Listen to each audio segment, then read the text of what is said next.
മാധവടുത്തി ഇതാണ് മാധവടുത്തി. എന്താ മാധവടുത്തി, സുഖം തന്നെയല്ലേ? നിങ്ങളെ കാണാൻ വേണ്ടി നമ്മൾ അങ്ങനെ വന്നേക്കുന്നേ.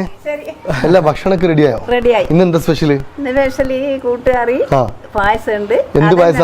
പായസം സേമിയ. മാധവേടത്തി ഉണ്ടാക്കുന്ന മത്തി കുരുമുളക് ഇട്ടത് ഇതാണ് കഴിക്കേണ്ട ഐറ്റം. ഈ ഒരു സ്ഥലം നമുക്ക് കാണിച്ചു തന്നത് തൂണേരിയുടെ സ്വന്തം എഴുത്തുകാരൻ ജെറിനാണ്. ജെറിനെയും കൂട്ടി വീട്ടിൽ നിന്നും ഇറങ്ങിയപ്പോൾ ജെറിന്റെ സുഹൃത്തായ അബിയെയും കണ്ടു. അബി കുറച്ച് തിരക്കിലാണ്, നമുക്ക് പിന്നെ കാണാമെന്ന് പറഞ്ഞ് ജെറിനെയും കൂട്ടി നമ്മുടെ ഓട്ടോയിൽ നേരെ മാധവേടത്തിയുടെ വീട്ടിലേക്ക് വണ്ടി വിട്ടു. തൂണേരിക്കാർക്ക് ഏറ്റവും പ്രിയപ്പെട്ട സ്ഥലമാണത്രേ മാധവേടത്തിയുടെ വീട്. മത്തി പൊരിച്ചതും അയല പൊരിച്ചതും സാമ്പാറും മീൻകറിയും പച്ചമോരൊക്കെ കൂട്ടി നല്ലൊരു ഉച്ചയൂൺ കഴിക്കാം. ഇവിടെ വന്നാൽ കുറുവ അരിച്ചോറും പൊന്നി അരിച്ചോറും ഏത് വേണമെങ്കിലും കഴിക്കാം.